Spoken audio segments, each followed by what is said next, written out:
ఓం శ్రీ గురుభ్యో నమ. ఓం శ్రీ మాత్రే నమ. దేవగురువైన బృహస్పతి మార్చి 11వ తారీఖున వక్రత్యాగం జరుగుతుంది. వక్రత్యాగం అంటే ఏంటంటే సాధారణ స్థితిలోకి రావటం అని అర్థం. ఉదయం 6:26 పునరుసు నక్షత్రంలో మిథున రాశిలో సాధారణ స్థితిలోకి వెళ్ళిపోతాడు. ఇక్కడ డైరెక్ట్ రిట్రోగ్రేడ్ అంటాం మనం. డైరెక్ట్ అంటే ఏంటంటే డైరెక్ట్ మార్గంలోకి వస్తున్నాడు, అంటే రిట్రోగ్రేడ్ వెళ్ళి డైరెక్ట్ మార్గంలోకి వస్తున్నాడు. అంటే వక్రత్యాగం అనేది పోయి రుజుమార్గంలోకి దేవగురువైన బృహస్పతి రుజుమార్గంలోకి వస్తున్నాడు. ఇక్కడ గురువు సంతానకారకుడు, అలానే విద్యాకారకుడు, భాగ్యకారకుడు, లాభకారకుడు, యశస్సుని, కీర్తిని, విద్యని, ఫైనాన్షియల్ పరంగా గ్రోత్ చేసే కారకత్వాన్ని వహించే గ్రహం ఏమిటి అంటే గురువు అని అర్థం. ఈ దేవగురువైన బృహస్పతి మొన్నటి వరకు కూడా వక్రస్థితిలో ఉన్నాడు. ఈ వక్రస్థితిలో మార్చి 11వ తారీఖున వక్రస్థితి నుంచి వెళ్ళి సాధారణ స్థితిలోకి వస్తున్నాడు. సాధారణ స్థితిలోకి వచ్చినప్పుడు మరి ద్వాదశ రాశుల వాళ్ళకి ఎలాంటి ఫలితాలు జరగబోతున్నాయి అంటే, ముఖ్యంగా ప్రధానంగా అన్ని గ్రహాల్లో ముఖ్యమైన గ్రహం ఏమిటి అంటే గురువు. అందువల్లే పాత రోజుల్లో మనకి గురుబలం ఉందా అని చూసేవాళ్ళు.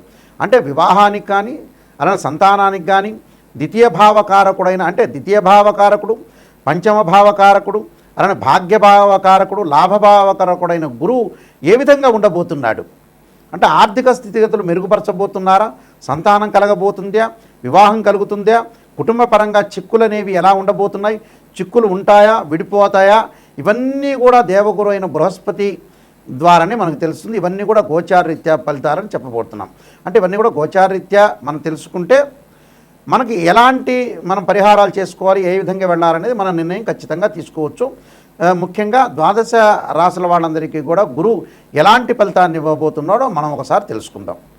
మీనరాశి వారికి దేవగురువైన బృహస్పతి రాస్యాధిపతి, దశమాధిపతి చతుర్థ స్థానంలో ఉంటాడు. ఎప్పటివరకు? మార్చి 11వ తారీఖు నుంచి జూన్ 1వ తారీఖు వరకు కూడా చతుర్థ స్థానంలో ఉండటం వల్ల ఎలాంటి ఫలితాలు వస్తాయి? తల్లి యొక్క ఆరోగ్య విషయంలో కొన్ని ఇబ్బందులు కలగటం ఒకటి, వాహనాలు కొనుగోలు చేయాలంటారు, కొనుగోలు చేయలేకపోవటం, ప్రాథమిక విద్య చదువుతున్న వాళ్ళందరికీ కూడా కొన్ని చదువులో కొంత కాన్సన్ట్రేషన్ చేయలేకపోవటం, కొన్ని వ్యాపకాల వల్ల చదువుని ముందుకు తీసుకుని వెళ్ళలేకపోవటం, ఆర్థిక పరంగా సమస్యలు రావటం, ఆర్థిక పరంగా లావాదేవీల విషయంలో కూడా ఇచ్చిపుచ్చుకోవడం విషయంలో కూడా కొంత ప్రమాదం జరిగే అవకాశం ఎక్కువ ఉంటుంది.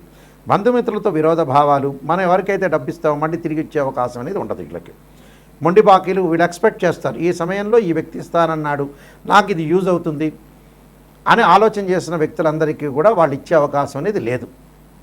దాంతోపాటు విదేశాలకు వెళ్ళటం కూడా కొంత పోస్ట్ పోన్ జరగటం, శుభ కార్యక్రమాల్లో కూడా పోస్ట్ పోన్ జరిగే అవకాశాలు ఎక్కువగా ఉంటాయి. అంటే గృహోపకరణ వస్తువులు కొనుగోలు చేస్తారు, బంగారు ఆభరణాలు కొనుగోలు చేస్తారు, ఇళ్ళు కొనుగోలు చేసే అవకాశాలు బాగా ఎక్కువగా ఉంటాయి.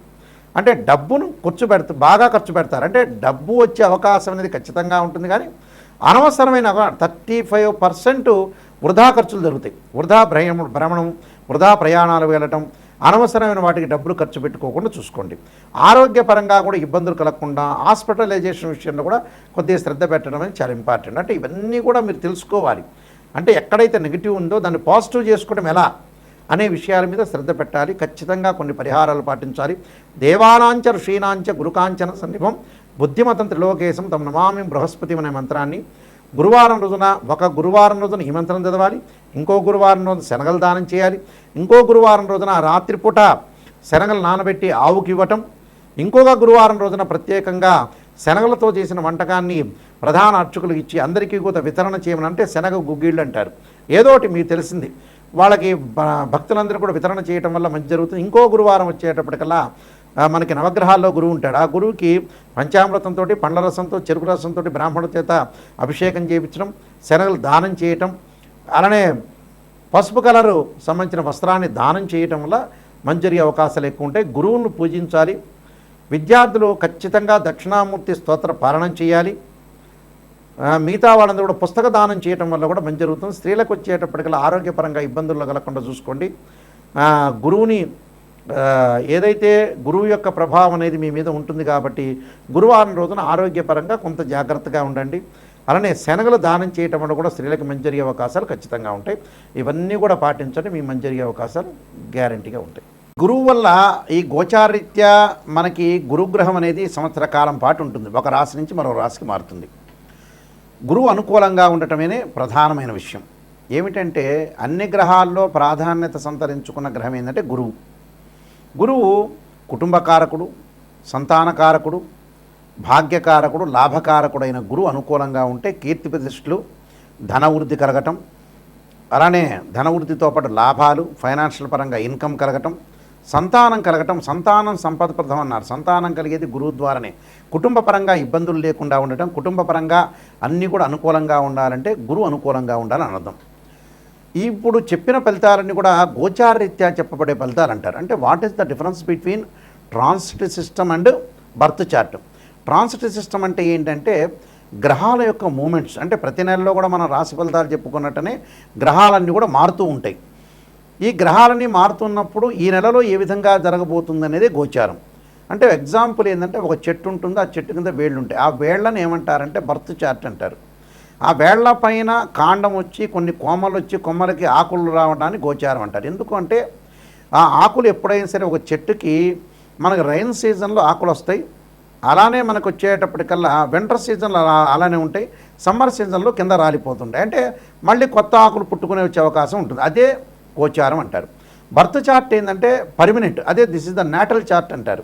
అంటే ఒక జన్మలగ్నం నుంచి తనుభావము, ధనభావము, తృతీయ భావము, అలానే చతుర్థ భావం, పంచమ భావాలు, అంటే ద్వాదశ భావాల్ని మనం అనాలిసిస్ చేస్తాం.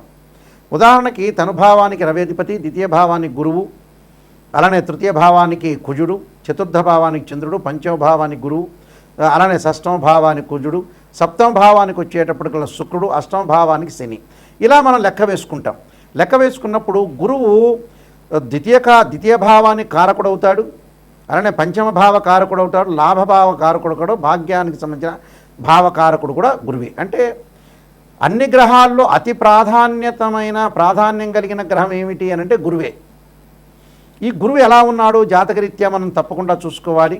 గురువు యొక్క రిజల్ట్స్ ఎలా ఉండబోతుందో చూసుకోవాలి. ప్రధానంగా గురువు కొన్ని నక్షత్రాల్లో ఉండకూడదు. అవేమిటి? అశ్విని, మఖ, మూల, ఆరుద్ర, స్వాతి, శతభిషము, దానితో పాటు పుష్యమి, అనురాధ, ఉత్తరాభాద్ర నక్షత్రంలో ఉండకూడదు. జన్మలగ్నం నుంచి 6, 8, 12 స్థానాల్లో కుజుడు ఉండకూడదు. జన్మలగ్నం నుంచి, ఇది కుజుడు అని చెప్పాను, ఇది కట్ చేసుకోండి జాగ్రత్తగా. జన్మలగ్నం నుంచి 6, 8, 12 స్థానాల్లో గురువు ఉండకూడదు. గురువు రాహుతో కానీ, కేతువుతో కానీ, శనితో కానీ కలిసి ఉండకూడదు. ఈయన నేను చెప్పే నక్షత్రాల్లో కూడా ఉండకపోవటం అనేది చాలా మంచిది. అయితే ఇవన్నీ కూడా ఏమిటంటే బర్త్ చార్ట్ని అనుసరించేవి. గోచారరీత్యా 2, 5, 7, 9, 11 స్థానాల్లో గురువు ఉంటే మంచివాడు గోచారపరంగా. బర్త్ చార్ట్కి సంబంధించిన కండిషన్స్ వేరు, అలానే గోచారానికి సంబంధించిన కండిషన్స్ వేరు. గోచారపరంగా మటుకు 2, 5, 7, 9, 11 స్థానాలు గురువు ఉంటే మంచివాడు. మిగతా స్థానాల్లో ఉంటే మిశ్రమైన ఫలితాలు ఉంటాయి. బర్త్ చార్ట్ను అనుసరించి మటుకు వేరే విధంగా ఉంటుంది. కాబట్టి ఇక్కడ గురువు ఎలా ఉంటున్నాడు అంటే బర్త్ చార్ట్లో ఒక రకంగాను, గోచార రకంగాను వేరే రకంగా ఉంటుంది. అయితే ఇది కన్ఫ్యూజ్ పడకుండా ఏ స్థానాల్లో ఉన్నారు, ఏ విధంగా ఉండబోతున్నారు, మనకి ఎలాంటి ఫలితాలు వస్తాయి అనేది ఆలోచన చేయండి. అంటే ఇక్కడ కన్ఫ్యూజ్ ఏమీ లేదు.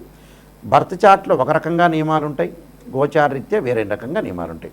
ఇప్పుడు మనం గోచారం ప్రకారంగా చెప్పుకుంటున్నాం కాబట్టి 2, 5, 7, 9, 11 స్థానాల్లో ఉంటే గురువు మంచివాడు, మిగతా స్థానాల్లో ఉంటే మంచివాడు కాదు అని అర్థం.